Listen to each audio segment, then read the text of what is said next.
Hey everybody, I'm Yvonne with Back to Earth Creations, and in this video I wanted to do a little bit of a practice along for chainmail to kind of build. We have a lot of people contact us who are interested in making full armor pieces as their first project. And while I'm not saying that that's not a good idea, it's whenever we're teaching, I do recommend to start out on smaller projects where you can kind of grind out your skill and your familiarity with a weave before committing yourself to a giant project. So with that being said, let's go ahead and get started. So what we have here are some bright aluminum 18 gauge 3/16 inch rings. These are standard wire gauges from Chainmaille Joe. You could use really a lot of different ring sizes work well for this weave. This is just what I'm using, and then I have the same size equivalent in these EPDM stretchy like rubber rings that I had gotten from the Ring Lord. These ones are about a decade old. I'm not gonna lie to y'all. That's why some of them are very discolored, and that's why I'm using them in a demonstrational piece, is because I don't know how well they'll have held up. Now, whenever I order from Chainmaille Joe, especially when I get like the, you can see this one has like the fold crease down the middle. When I get the either pound or half pound bags of rings, he sends out these super useful little cards that here on the back we're doing a European foreign one, so it has a recommended aspect ratio of 4.0 to 7.0 with an ideal aspect ratio at 4.0. And so just to check, the 18 gauge standard wire gauge is 1.2 mil and the 3/16 inch is 4.8 mil, and that is the inner diameter. So that is useful information, I do think, to have. But again, what we're going to be going over today is useful in a variety of ring sizes. So I am going to start by setting up.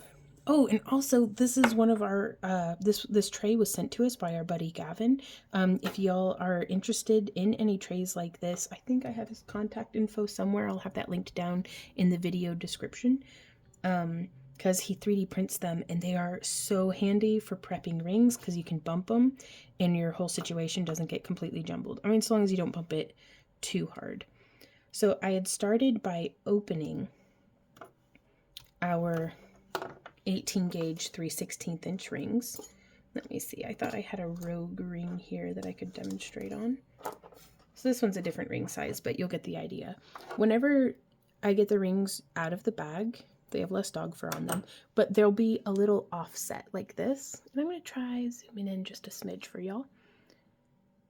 And so whenever I open the rings, I like to open it to around a 45-degree angle, just enough that we're going to be able to hold it and insert the ring, into the weave that we're doing. The pliers that I'm using today are a stepped flat nose plier and my bent nose pliers. These are just what I like. Oftentimes I'll see people very successfully make chainmail with either two flat nose or two chain nose, or a flat nose and a bent nose, or a chain nose and a bent nose, or vice versa. Like, there's all different kinds of pliers to use and different ways of holding them and using them. So there's no right or wrong way. Just whatever is working well for you, do that. And I did extend the plier handles on mine. That way it would have some support for my pinkies. Just because I liked that, and I used thermoplastic to do that, like a Warbler or a Terraflex, or any kind of thermoplastic like that. So we're going to start with just a basic European foreign one, and I think it's a good idea to practice this before tackling the full project, just so you can kind of get the hang for it, or get the hang of it rather. Now, the rubber rings that I'm using, if you do not have rubber rings, that is okay. We would just have a bunch of rings that are closed. And the way that we would close a ring is I like to close it and kind of wiggle the ends back and forth until you don't have to get an audible click, but I really like it. And you'll want to pet and make sure that there's no little pokey outy bits. You can always tweak it just a little bit, but whenever a ring is cut, like whenever we coil and cut our own rings, our blade is 1/100th of an inch thick, which is quite thin, but it still leaves a little bit of a gap. So that's by pushing on the ends of the or by pushing on the ring a little inward pressure as we're closing it, pushing the tips of our pliers together, it helps close that gap. And that way we get a nice butted closure. And the techniques that I'm going over today, I use for jewelry and costume armor. We won't be going over riveting or welding or soldering rings in today's video. But for jewelry purposes, this has gotten me by for quite a while now. But if you guys have any questions, comments, or ideas or suggestions on how to do this or requests for future tutorials, please leave those in the comments down below. And we're going to start with, I have 2 closed rings on each of our open. And I'm going to just pick this up. And then we're going to close it. And then I'm going to splay the rings we've just added off to either side like that. If this is your first time weaving chainmail, I do recommend to go ahead and, like, if you can, use 2 different metal tones, or like if you're using like bright aluminum and then like a tone of anodized aluminum, because it can be really helpful in determining which rings to be weaving through. So we also have a choice here. We could have the ring laying like that, or we could just scooch it over and have it laying like this. Neither is right or wrong.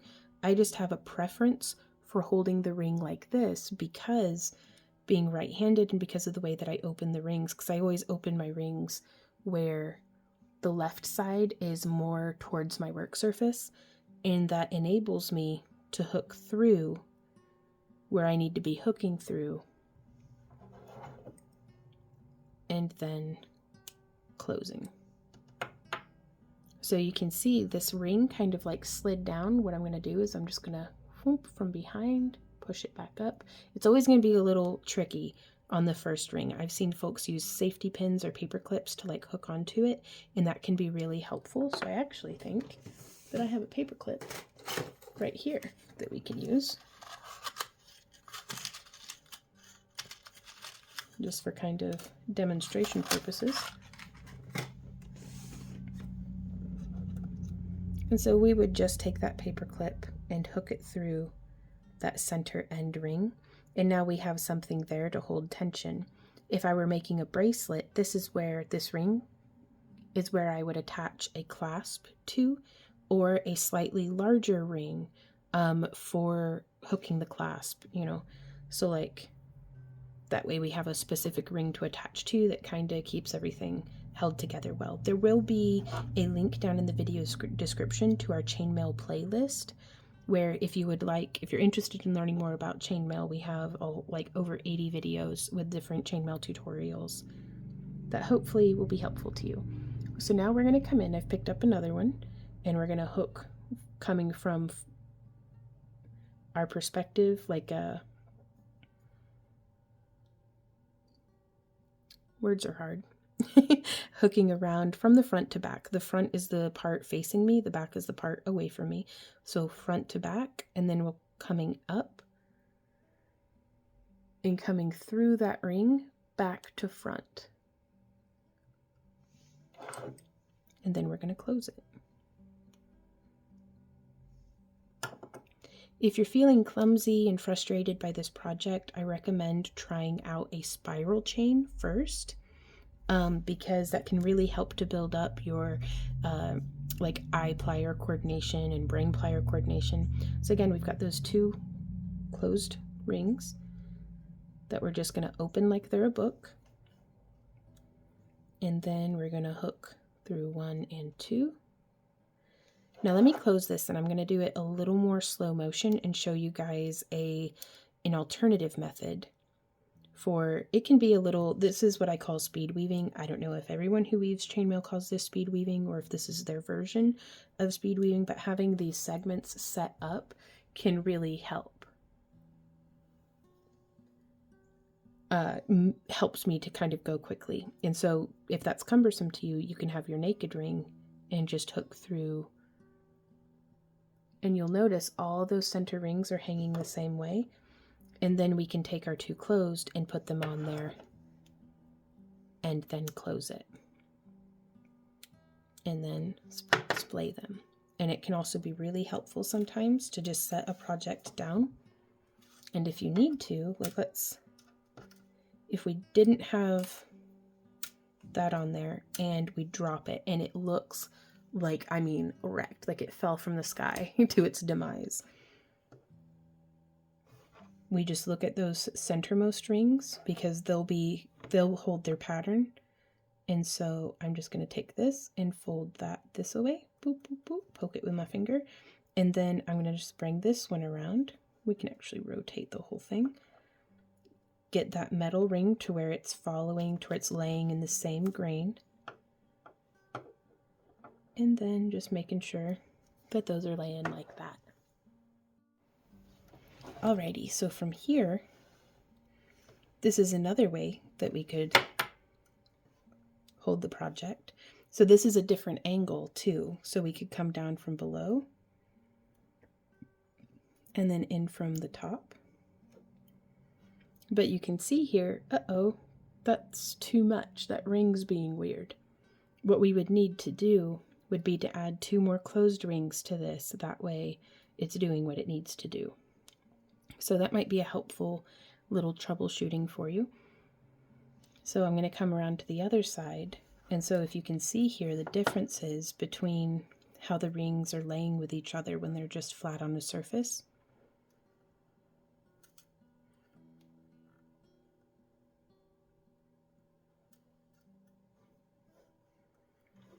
Do you see how this ring is kind of poking out a little bit, and then this ring is kind of inset? If you've dropped your project or if you've set it down and walked away and you come back and you're not certain what was going on, whenever, at least if you're following along with the tutorial, we'll be adding to the end where the ring is inset.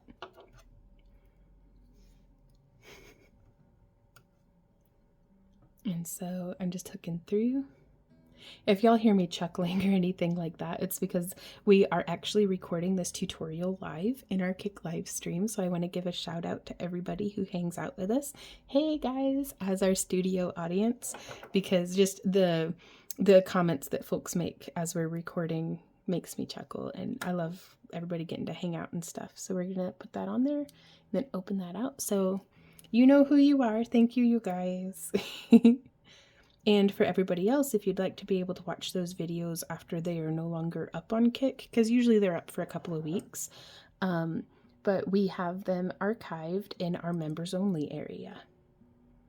But we also, all the videos that we record in our Kick live streams, we do make public for free here on YouTube. And they can also be watched for free without ads over on our website, backtoearthcreations.com. So here, that's another little, it's not really doing what I want it to do.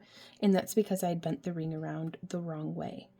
So there's only, I'd like to say there's only so many ways that I can mess up weaving chainmail, but it seems infinite. But the more you weave, the more familiar you'll become with the different ways that the rings can tend to lay. And so just practice really will make progress, you guys. And the more you try, the more you can do. And just keep at it. We're going to do these last 3 rings, and then I want to show y'all how to widen this into a double wide.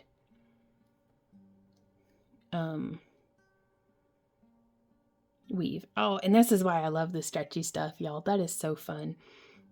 Stretch, stretch. And then just opening it up.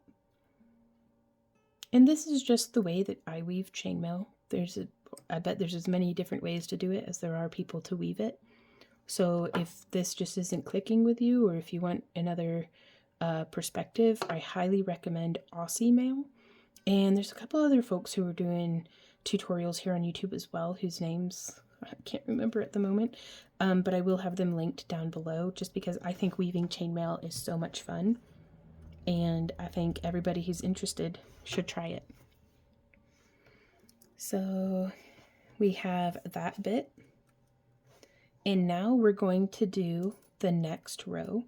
which my partner and I call these expansion rows, but it'll just bring it into where we're turning this from, you know, just the European 4-in-1 single, you know, kind of single wide row, which this is the minimum I've found of what it takes for it to maintain its shape without additional like wires or other things to hold it. So now from here, we're going to set up, there's all of our open rings, and we're just going to put one closed on each of them.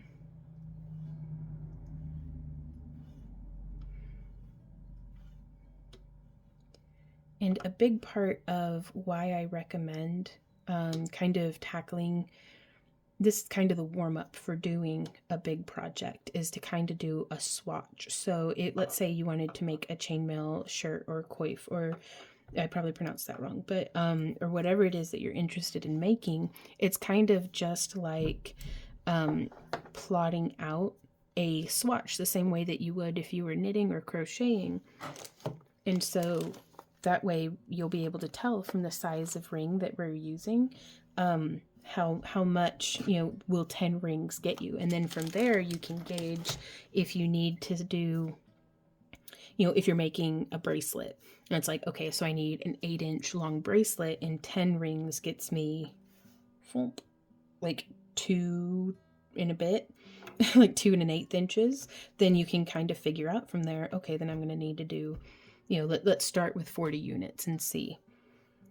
And again, a unit is, it's just the terminology that my partner and I use, where it's, because he preps up the rings for me and then I weave them sometimes, like whenever we're working together on a project. So I'll say, okay, I need 50 units of this. And then, you know, we'll kind of go from there and he'll know what to prep up. It'll be the one open with 2 closed on it for the first row, and then one open with 1 closed on it for all the rest.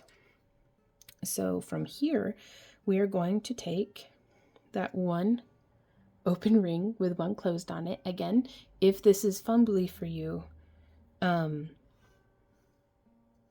ahead and take that extra ring off. Excuse me, for the first one, or, you know, hook through and then add the ring and close it. Like, do however you need to get there.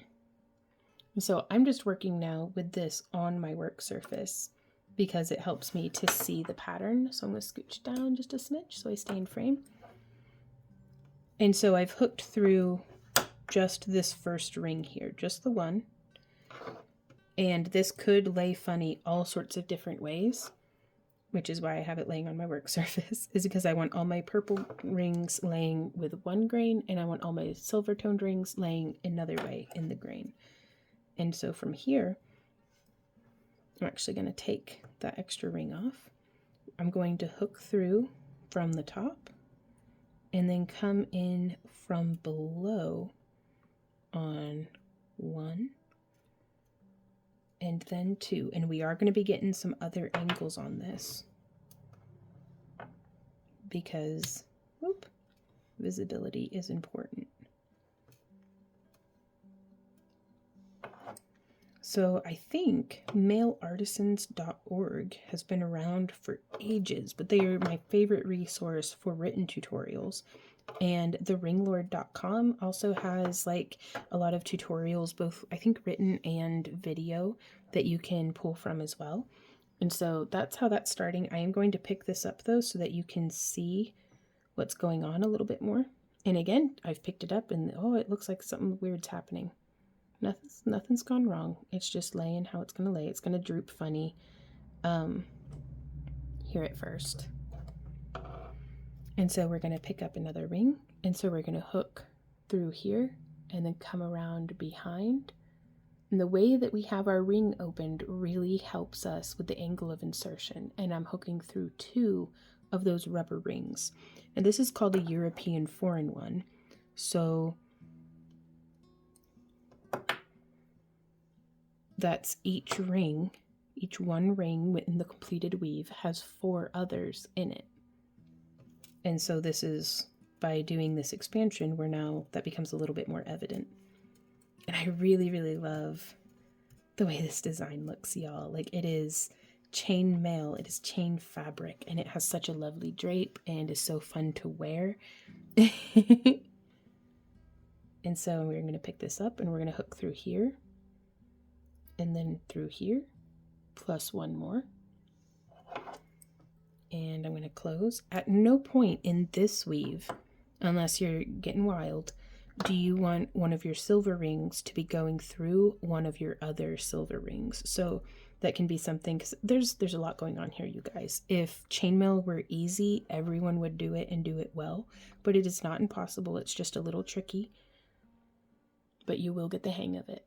So I'm hooking through, again, coming from the front, because it's just, if you follow the pattern of the ring that's there, I'm going to hook through there, and it's going to come up through here, and it's going to come up through there, and then we're going to close it. And let's try doing this from, I'm going to flip it over. Flump. There we go.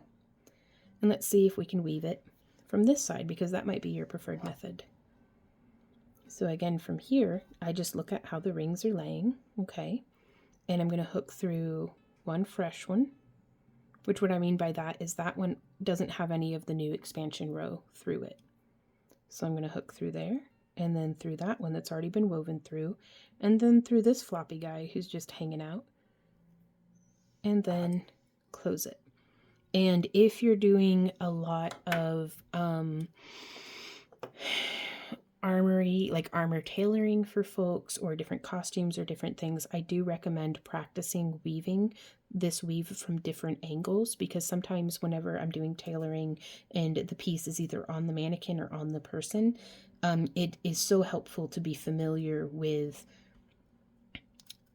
just to be familiar enough with the weave to be able to work with it from any angle, instead of having to pin and keep things in place, take it off of the mannequin or model, do the modifications, and then put it back on. Like, there's been many a time when I've had the person with their hands on top of their head so that their elbows are up out of the way, and I'm doing the weaving in their armpit or something, you know, so it's tailoring, you know. So, but it's good to practice that when you're not in somebody's armpit, I guess is what I'm trying to say.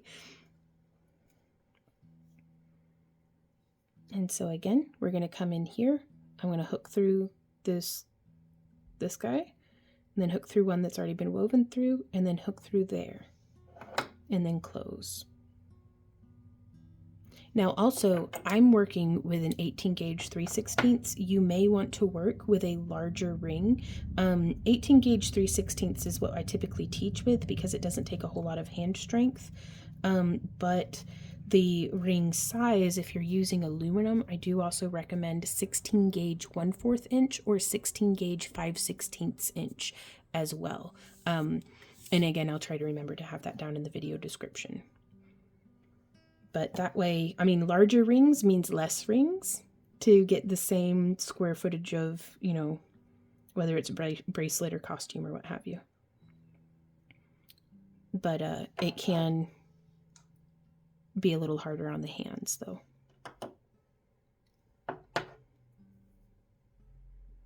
So there we are, and then coming through, ooh, we're getting to the end, and this is where things can kind of get weird sometimes. So I'm going to flip it around. This is my preferred method because there's nothing in my way between me and the project. So I'm going to come in, and I'm going to hook through here and there. Whenever I'm weaving, I'm not paying attention to how this end is being weird, and I'm not paying attention to if this end is being weird. I'm just paying attention to the immediate rings that I'm interacting with.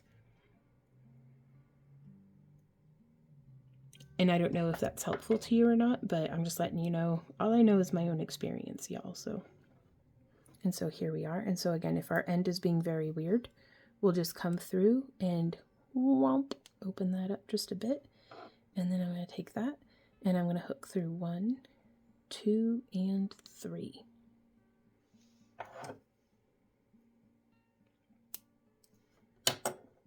And now we're going to take this and we're going to set it down on our work surface.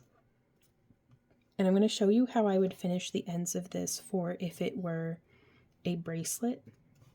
There's a lot of different ways that you could finish it, but I'm going to start with just 2. So let's pretend like this is the full length of a bracelet or an on the neck necklace, like a choker, which I love, y'all.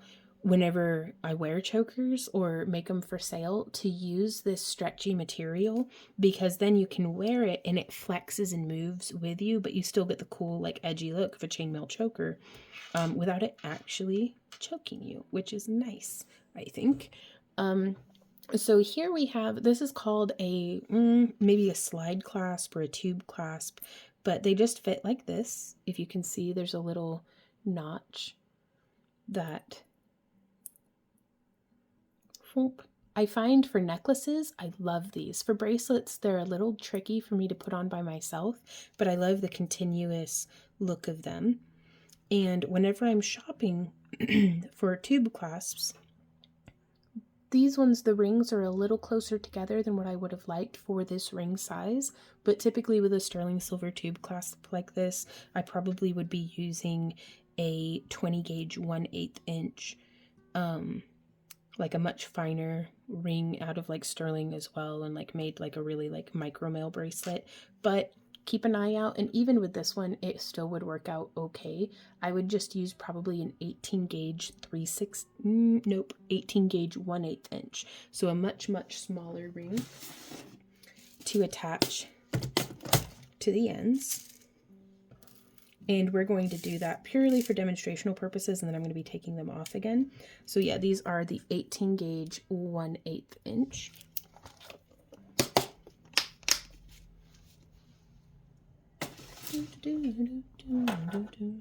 So we're going to take these and we're going to open them. And I'm going to open them again. And we're going to do that for all 6 of the rings.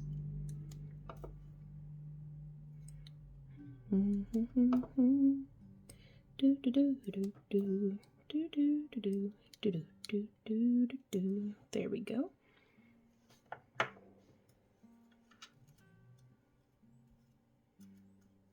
Okay, so I'm going to hook through there, and then I like having it finished on when I have, okay, I'm just going to hook through here. Just pick one. Just pick one and go. Because a lot of the stress may be going on these rings, you could use a thicker rubber ring of the same inner diameter, or you could double up on the rubber rings, but I'm going to experiment with them just like this because I think it'll hold up just fine. So there's 1, 2, and I want to keep it flat and in line with its own patterning, and 3. And we can actually compare 2 different ways of attaching these that I hope might be helpful to y'all.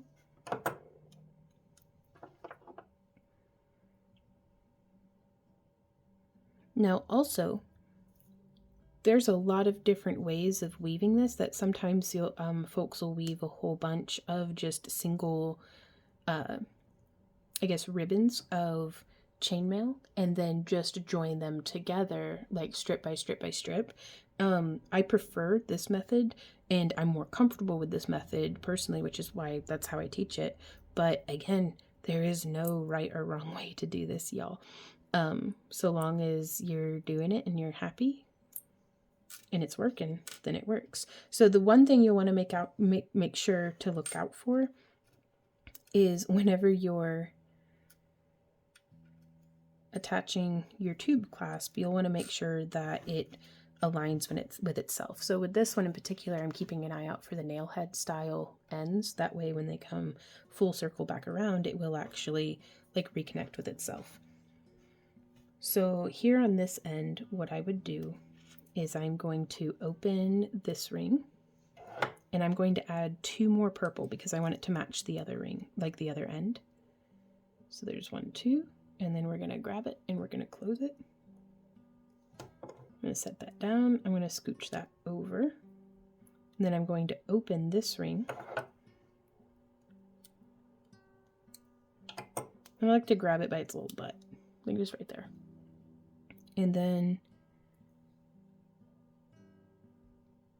I'm going to hook that ring over to get it on there, making sure that it is laying in with the grain. And then I'm going to put that ring on there, 1 more new one, and this is just continuing the design.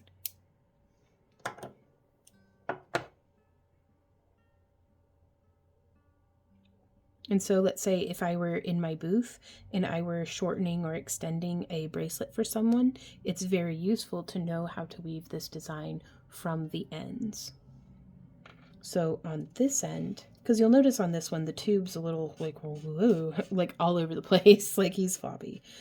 So I'm going to try to see if we can bypass that by taking our same 18 gauge 1/8 inch rings, and I'm going to hook through 1 and 2.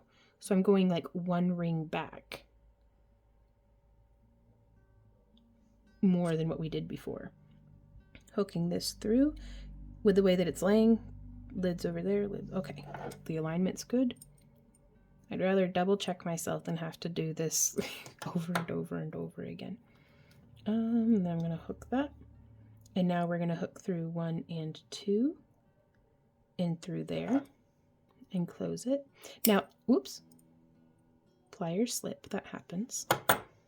And then I'm gonna turn it and I'm going to do the same thing.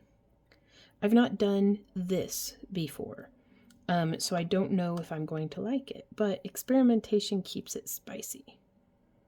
So I'm going to close those rings. Oh, that's all kinds of like, no, it just exacerbated our problem. So it's just sitting funny there on the end. I think I may have had better luck. Let's try it a different way. And you might like it that way, and that's okay. It's not what I'm going for. I want this to sit as smooth and nice and as possible. So I'm going to, this is the chainmail equivalent of ripping out stitches. But the good news is that unless you mar up your ring like that, how I just did, then you can totally, oh my God, where's my closure? Okay, you can totally reuse your rings. It's called pinging a ring, and I'm going to set that one off to the side because I goobered it up, but that's okay. There we are. And so from here, I'm going to take those extra rings back off because I'd like to see how this attaches to just the 2 metal rings. So I've removed that one. I'm going to take that one off and then close it. So I'm just kind of deconstructing.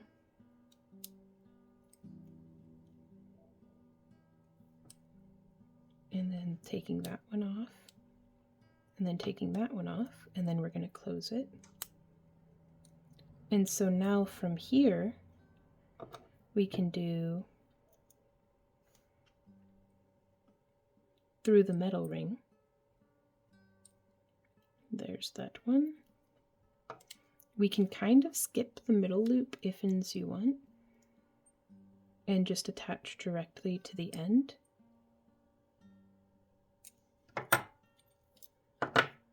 And I very much think I prefer this method because it kind of just holds things, like it tapers up and out of that a little better. But really I don't mind this one. I mean, that's kind of, it's kind of a mess. So it's passable, but if I were making something for in my booth, I would go for here on the left as opposed to over here on the right, just because it's laying smoother. So with that being said, I'm going to go ahead and take this work off, and I'm going to show you how I would reduce the ends for making a chainmail bracelet that, oh my goodness, I keep thinking I see my closures and then I don't. There we go. Tearing these rings up. There we are. There we go. So if I were joining this, like having this as a bracelet or a necklace closed with a lobster claw clasp, what I would do is I would have it end here like that with the 2 rings sitting loose. And then I would just take another ring, and I'm going to grab a clasp to show you. It is not the same metal tone, but that's fine. I really like 9 by 14, I think is the dimension. No, it doesn't say. stainless steel or enameled lobster claw clasps. So I'm going to take this, it's just sitting like that, and I'm going to hook through there and then hook through there. And I like this because it tapers it down to a little bit of a point, and it just keeps the design continuous. And again, those corner rings are like behaving, which is nice. So from here, let's remove these guys. There we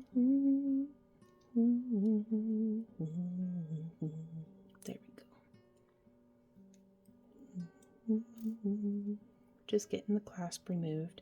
And I leave this stuff in because for all of y'all experienced chainmailers who eyes are crossing out of boredom, please remember back to whenever you were a beginner too, and not all of this stuff was completely obvious, because most of it to me is still not completely obvious.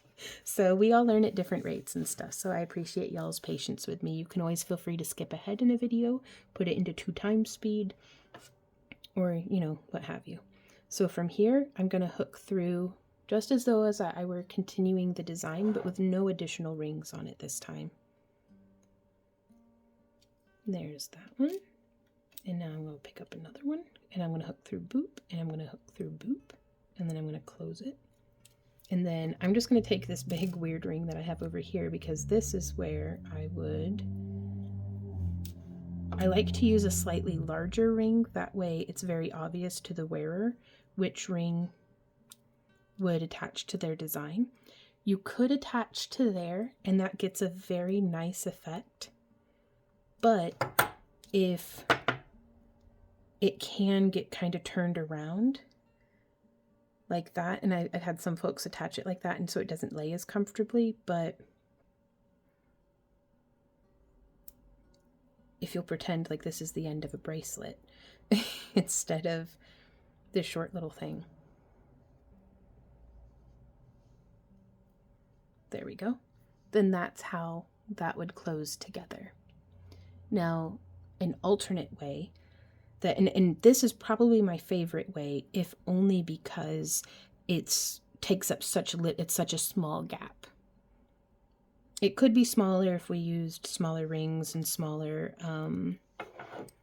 clasp, but I don't know if you've, like, I have a hard time with putting on clasps that are tiny whenever they're a bracelet. So what I'm going to do here is I'm just going to hook a metal ring of the same size through those two. And then we have our large ring closed, and I can take two of these smaller rings. This is also a little complex because it's like, well, you know, sometimes if you're buying rings in bulk, you have a pound of all of the same size rings. So, but that's why I really recommend the American Chainmail kit or Chainmail Joe's kit, both of which are linked down in the video description, because it gives you a really nice sampling of different ring sizes, in both different sizes and gauges. And that way you can test out and see what you like and what you don't like. And as you reorder more, or rather as I reorder more, I'll get a pound of it and still put it to refill in that tray. And so here you can see, this is how I like to add, like you could do a repetition of those 18 gauge 1/8 inch and these 16 gauge 1/4 inch for like, you know, about an inch or so. Like I'll do 3 to 5 rings off the end of it.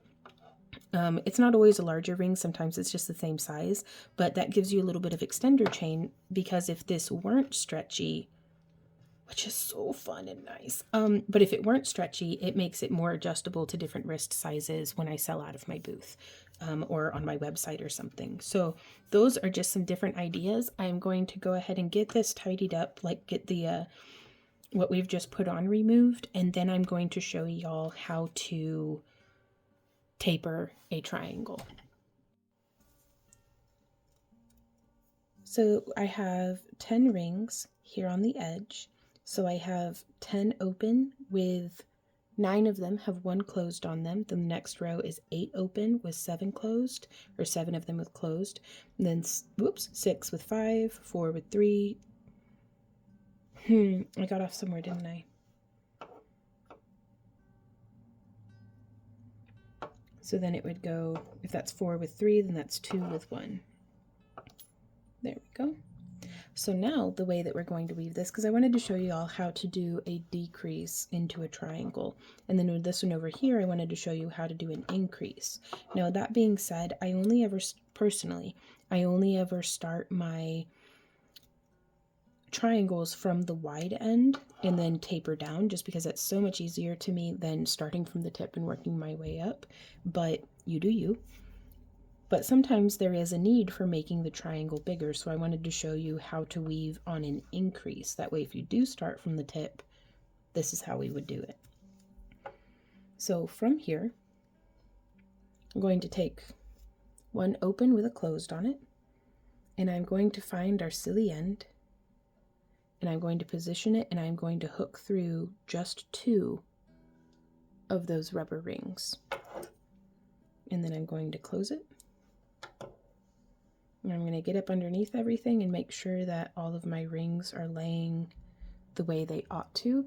I don't recommend trying to delve into doing triangles like this until you're pretty familiar with the European foreign one weave just in general, because things can get weird. So now I've picked up our next one, and I'm hooking through the one that was dangling, one that's already been woven through, and then one more. And then I'm going to close it.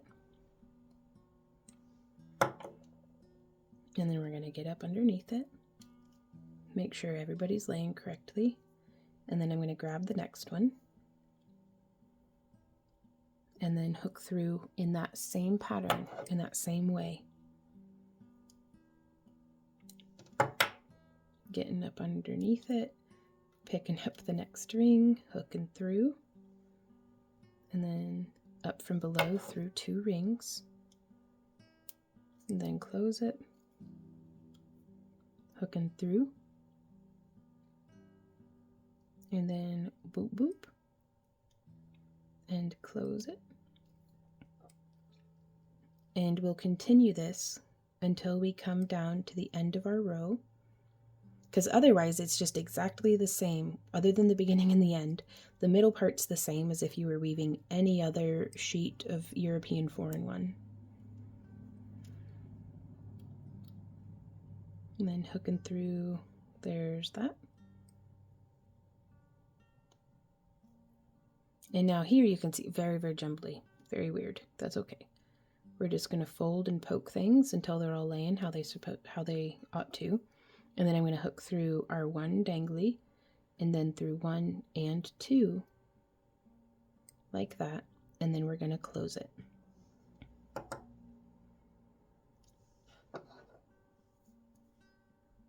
And then from here you can see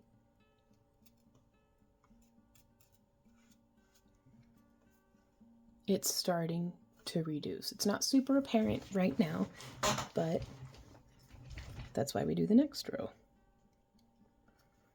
And so I just pick it up and I find the end, and I want those rings to be laying in grain, and I hook through 2. Hey, pretty kitty. Yeah, how you doing? Oh, I love you. Sorry, y'all. When the boss walks by, I gotta pet. Oh, I got pet hair all over my band-aid now. I can't not pet the cat. And so, making sure that the ring's laying, not like that, but just knock it over, get it to lay in grain, and then hooking through, closing, moving on to the next, hooking through, 1, 2, and close.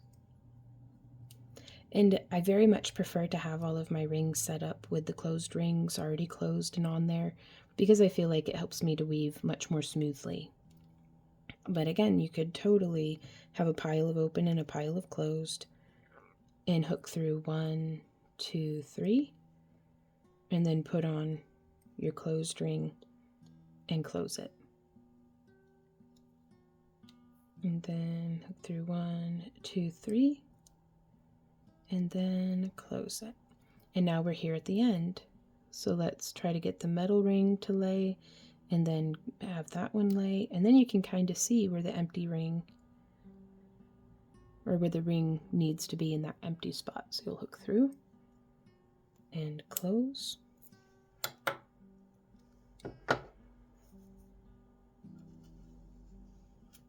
And now you can see that's starting to taper down a little bit more. And so from here, we're going to, and the nice thing about this too is each one goes by faster and faster. So we've hooked through the 2 rings because the rows just keep getting shorter. And then hooking through 1, 2. Oh, that closure I did was not very good. I'm going to go back and touch that up because I feel like in chainmail, the only 2 things that we're doing is opening and closing things. So I feel like I should try to do them well, because why not? Hooking through 1, 2, and 3, and closing.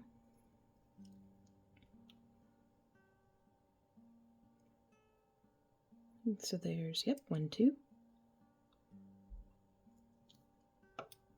Then on to our next one. And then we've got 1 more. Oh, no we don't. I had set up too many. Okay, so here, this is how, if you wanted to like taper it down into like a strip or something, if you're viewing this as a grid,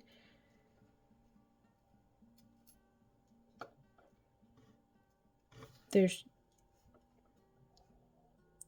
a ring here that shouldn't be. I hesitate to zoom in because I don't want to wander out of frame, but I do want y'all to be able to see what's going on here. So that's okay. All that means is I got off with my counting, which is all right. I'm just going to take that little ring off, and then we're going to close it back. And now let's see, there's 4.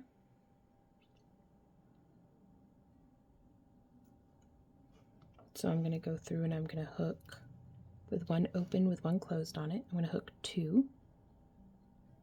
And now I'm going to close that ring. And then I'm going to hook through there, and I'm going to hook through 1, and I'm going to hook through 2. Then close it. And then we're going to take our Nike ring, and we're going to hook through 1, 2, and 3. And then close it.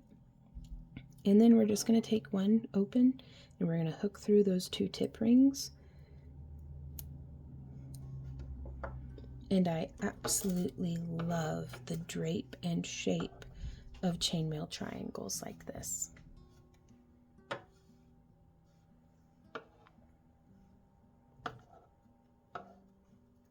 And so from here, we've now gone over how to do, and now also I want to show you how to fill out the edges a bit, if we wanted this to be like a full-on triangle. So whenever I do that, on this side here, you can kind of look at it, and it looks like I'm going to add 1 ring here, so I'm going to hook through boop, and I'm going to hook through boop. But that adds too many rings, so that's not what I needed to do. What I needed to do was to open this ring and add a closed, and then close it. And now from here, make sure those rings are all laying the correct way. And I need to hook this ring through that one. So I'm going to open it, and I'm going to hook that ring on there, and then I'm going to add 1 more. Oops. Oh. I must be getting tired. I'm pinging rings and my pliers are slipping. And then we lay it out. There we go. That's much better. And so from here, I'm going to, now if I were making a necklace out of this, which I may end up doing, I would put a large ring there on the end because I just think that looks cool. I've made dancing belts that have like coins and metal scales hanging off the edges, and I joined them with large split rings or large stainless steel rings, so to make a bunch of like pennants that have the jingle jangle. It's really nice. But if you don't want to do that, then you can bring it up to a full point by having an open ring with a closed on it and just hooking through, continuing the grain of the weave. And you can see that brought it up to a sharp corner, but we've got this guy's going to be dangly like the whole time, which I kind of want to show you how to do we may do this in a future tutorial, like a part 2, where we turn this edge into a half Persian 3-in-1, which is exciting and terrifying, but fun. And we'll also do another video that'll be a part 2 where we show you how to join it into a European 6-in-1, which is how we gather the top edge of a chainmail bra to kind of make it go from being flat fabric to being gathered and cupping. So that's really nice for if you are doing shoulder, like kind of a shoulder pad piece that you want it to sit a little gathered and have like some shape to it, or anytime you want to make your flat fabric drape over something a little more three-dimensionally, that can be a very useful skill. So I'm just turning this around, and then we're going to come in here, and it definitely looks like I need to add in a closed ring here.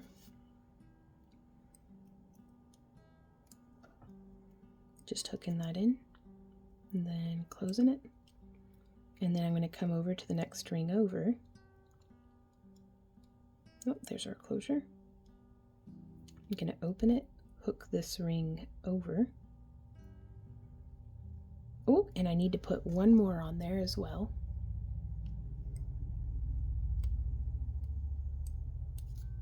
There we go. And then now it looks like we would just do an open ring with a closed on it and hook through 1 and 2 and then close. And that is how we make that.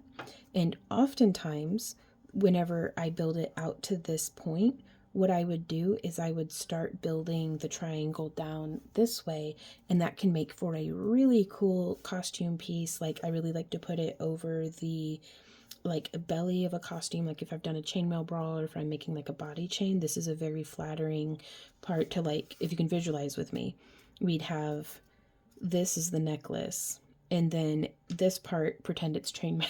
Let's use our imaginations. This would be coming down from the neckline. The boobs are like here, and then that is coming down this way. And then I'd do, pretend this is chainmail as well. I'd do this coming down to, like, this would be like over the tummy, like over like the lower ribs area. Like right where, like I used to work a lot with belly dancers, and so right where a tummy flutter would be happening over the front of the diaphragm, this would be laying. And I really love to do like fringe or coins or, you know, all sorts of stuff hanging down. And then I just have a chain coming from either side here that clasps like a necklace behind the back. So that's how, by making these pieces, you can then piece them together in all sorts of different ways. You can change the sizes of them, because sometimes we'll have where a little triangle comes off to the side this away and comes off to the side this away, and you can have more chain fringe or more coins and stuff coming off. Like, I've done necklaces that are multiple pennants like that, and it's just, the more you know how to do, the more tools you have in your tool chest, and the more kind of paints you have to paint with, the paints in your palette. But, you know, it's weaving, but still it gives you a more versatile utilization of what you've learned. So now we're going to show you how to expand the weave. So and there's a lot here, guys. Feel free to pause the video and come back to it, but I just wanted to be, if there were some way to encapsulate the information that I wished I had learned sooner, it could have saved me a whole lot of headache and trial and error. So there's a lot here, but it's chainmail. There's just a lot to it sometimes. And so I'm hooking on an open with a closed on it to try to taper up that edge, which I love. That came out so nice. And then with this one, what do we need? It looks like we only need one closed one coming off the side there.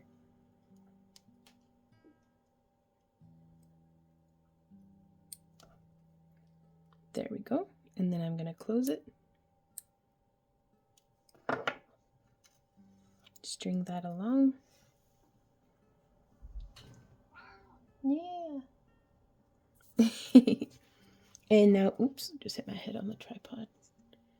1, 2, 3, 4, 5, 6, 7.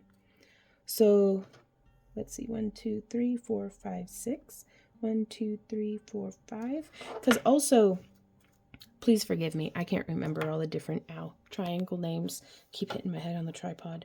But this is an angle. What is this, an isosceles? Sure, please correct me in the comments. But you can also do a right angle triangle segment.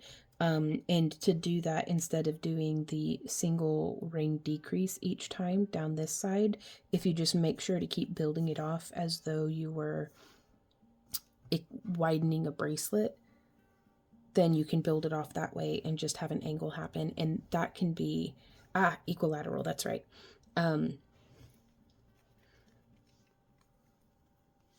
That can be a really useful design element. And you can also get some really cool looking different shapes of triangles, because these ones kind of maintain their proportions. You know, the wider you build it, it still stays that shape of a triangle. But okay, so that being said, so that's 7. So we're going to do 8 open with 9 closed. So the way that I'm going to do this is I am going to have 1 on each. That one doesn't go in there, it's not purple. 2, 3, the dog fur's always free. 4, 5, 6, 7. 1, 2, 3, 4, 5, 6, 7. And then one of them's gonna have 2 on it. So let's take this first one, and I'm gonna hook it onto just one ring. And then we're gonna close it.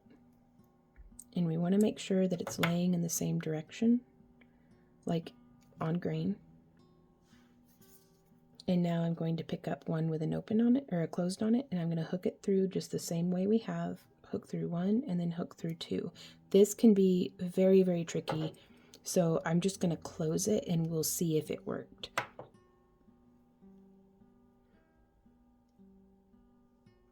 Laying it on your table or your work surface can really help.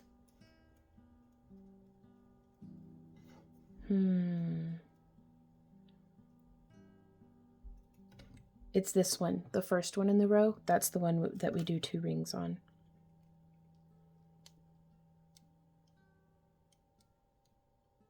Finding my closure, opening it up, and then putting, don't worry, we're doing another row after this one. So that way we can make sure that we get the hang of this. So on that first ring, there'll be 2, and you'll just hook through the 1 and continue the weave. So now we hook through the 1, and then 1, 2, just like that. Which sometimes that just makes me wild in a tutorial when like they're like, oh, we'll just do this. And it's like, oh, we'll just do, no, it's chainmail can be really challenging, you guys. So I don't want to make it like, oh, it's just easy. It's like, no, chainmail did not come naturally to me. It's taken years and years and years of practice. Just be patient with yourself. Be patient with the project. Set it down and walk away if you need to. Come back to it when you've got some fresh eyes, and like if your hands are cramping up and your neck and shoulders are cramping up, like it's okay, go and have a break, and we will be here when you come back. But I know you've got it in you. You can rise to the challenge. If you have it in your heart that you want to do this, you can do it.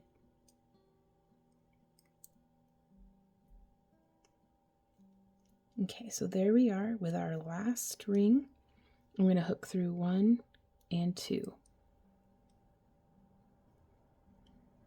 Like, chainmail has had me and my husband both just frustrated to tears before. But we didn't have a tutorial to follow, so maybe hopefully will be helpful to you. So there we go. There's that. And now we are going to do the next row. So let's see, we've got 1, 2, 3, 4, 5, 6, 7, 8, 9. So we've got 1, 2, 3, 4, 5, oof, 6, 7, 8, 9, and 10. And we're going to do 2 on the first, and then 1 on each after that.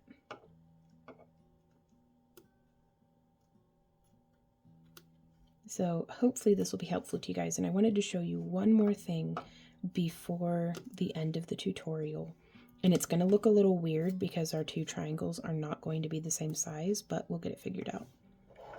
So again, and this will be our last row on this one just because this is a long tutorial. There we go. Hooking through 1 and 2. And now we're just going to hook through 1. Now he's going to be floppy. He's going to want to be all over the place going wild. It's okay. Doesn't matter. Just just hook through it.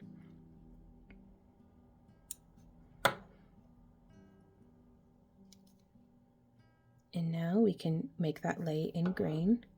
And then we're going to hook through 1 and 1, 2. And then we're going to close it. Excellent. And now we're weaving with metal and rubber, y'all. We're doing the thing. And I personally think that's pretty cool.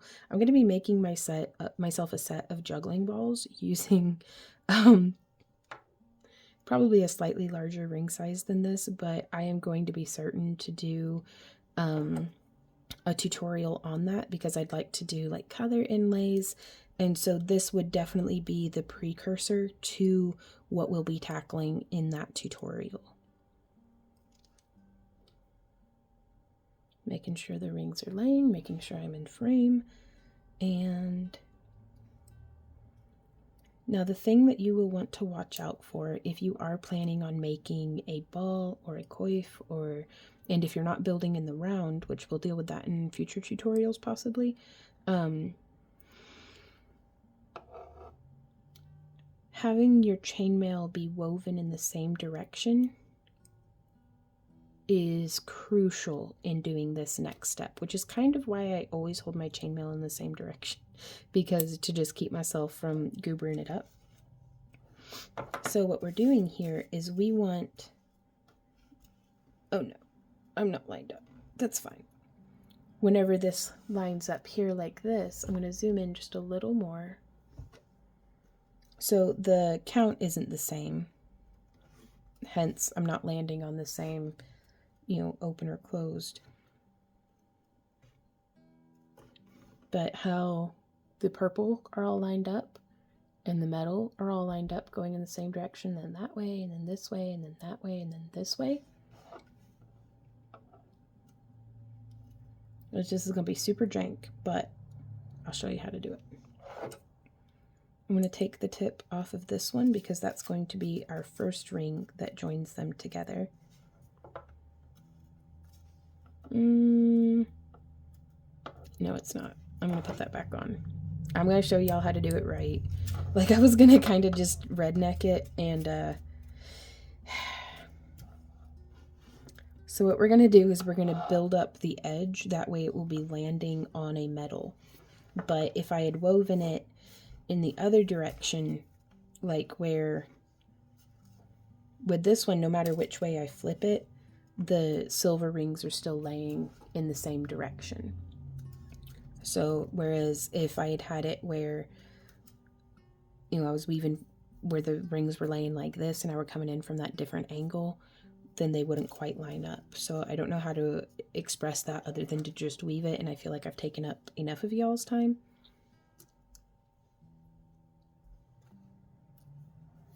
So what we would do here is we can build up the edge But that is like so cumbersome. Oh my God. But this is the gritty, less fun side of chainmail, where it's like, this is the 100th time it feels like I've opened this ring.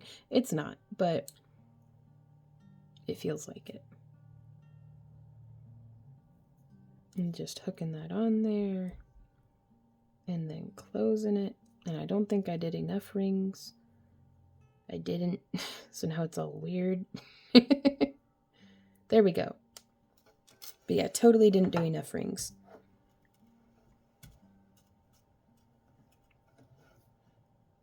Like I needed to have had a second one right there. But hopefully this is helpful to y'all in seeing how to troubleshoot when you've woven it and it's just not how you needed it to be. So there's that one. We've put on that second ring. So now I'm going to have to open up this one that was already in line. I've found typically, I don't know if this is a more or less efficient way of doing this, but typically whenever I goober up a triangle and it's just not how it needs to be, I've found I prefer to just remove rings in a strip off the edge than to add to it, because I'm having to open those rings anyways. But yeah, see if you can see how that started to build out. And so now from here, we're going to take this ring and I'm going to hook through that. And then we'll hook through 1 and 2 and then close it.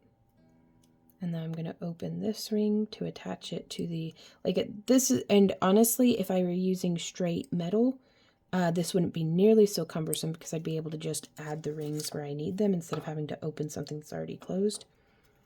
So there's that one. It gets easier though. See, we're chugging right along. So if y'all enjoy our free tutorials and would like to support the creation of more of them, just keep watching our videos. Click the like button, subscribe if you're into that. You can sign up for our free newsletter at backtoearthcreations.com.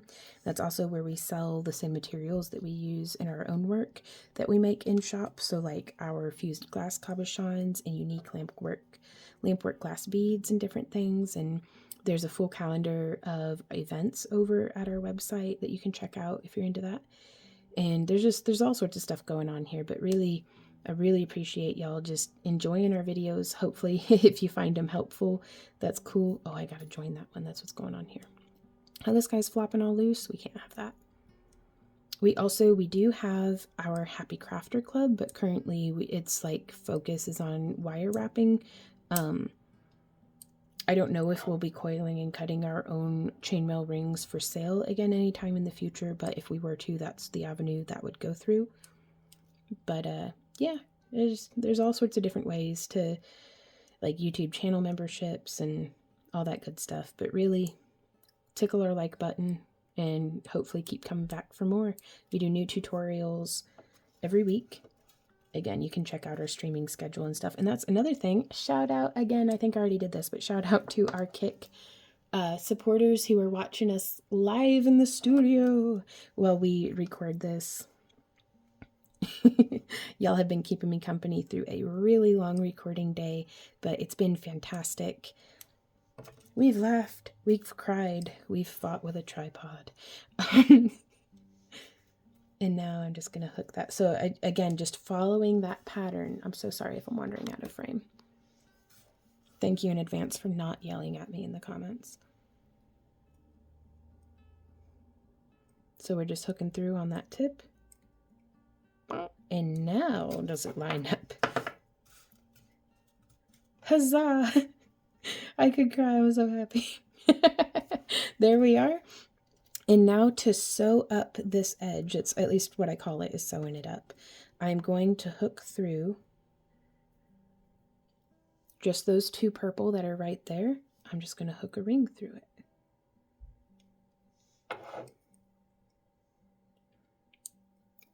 And now this next row.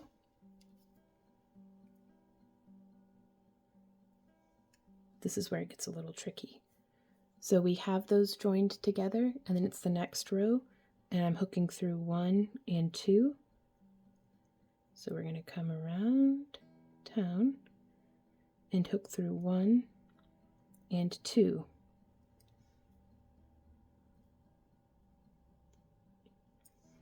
And if this is making your eyes blur and cross, you are not alone, but we can do this. So I'm ignoring this side. I'm just going to look here where that row of silver rings is, and I'm going to hook through this one and that one. Hook and hook. And now I'm going to ignore everything that that is behind me, and I'm just going to look at our next row, which is this right here, and I'm going to hook through there, and I'm going to hook through there. And again, none of the silver rings should be going through any of the other silver rings. So bringing this up. And so hopefully you can kind of see how those are sitting together. And it may look a little crowded. I've found that I don't personally mind that. Because typically, especially when I'm making like bras or something, that's right where I want a little bit more coverage anyways.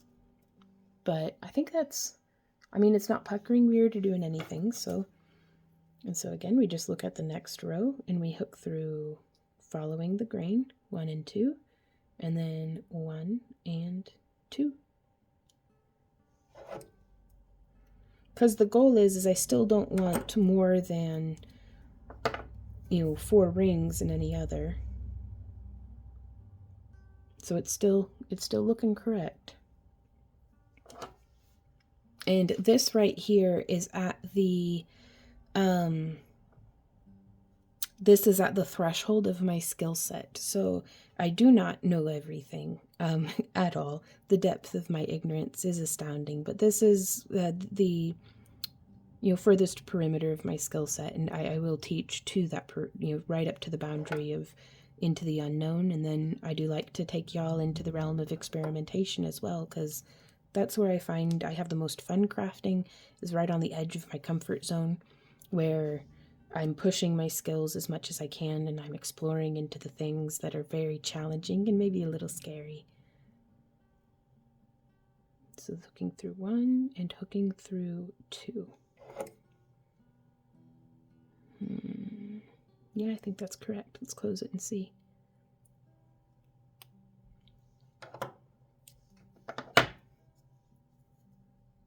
Oh, that came out so nice.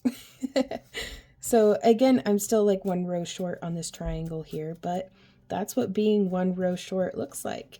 And in which case I would, if this happens, I would build this out independently before doing that join. But again, that's just because that's how my brain works in those steps. But that's a nice stretchy chainmail fabric that we've made. Now stay tuned for future videos where I will be showing how to edge this in, we'll have an independent triangle that I edge in your half Persian 3-in-1, because that's my favorite way to make a nice tidy edge for it in jewelry. And then we'll do another one where it contracts down into a 6-in-1, which is again that great way for, because you can see, I mean, if this were a bra, I don't have anything like kind of round. Pretend with me for a moment that this cast iron coffee cup is a boob. So YouTube, please don't like ban my channel or something. So it just kind of lays there, but then if you're wearing it, it like flops. And that's, I mean, if that's what you're going for, go for it. But if you're looking for the lift and support of a stretchy chainmail bikini top, or anything that's going to hold flush against what you're doing, contracting that down into a tighter weave, the 6-in-1 would effectively cup that to over whatever it is that you want cupped. So it's like, I really like doing that for shoulder pauldrons, because chainmail looks beautiful just draping over the skin like so. Like if this were a shoulder, if my knuckles were a shoulder instead. But it kind of just like, But if we gather it, then we can put a little bit of a shoulder pad underneath there, and it looks like way cooler. So it also sits a little bit more comfortably on the shoulders. So, but that's just my own opinion on that one. So yeah. Hey y'all, thanks so much for hanging out with me during this video. If you have any questions, comments, or ideas, please leave them down below. I do love hearing from you guys. There's all sorts of links to stuff down in the video description for the tools and materials and other recommended videos and things. And yeah, so I will see y'all next time. And until then, happy crafting. Mwah. Bye.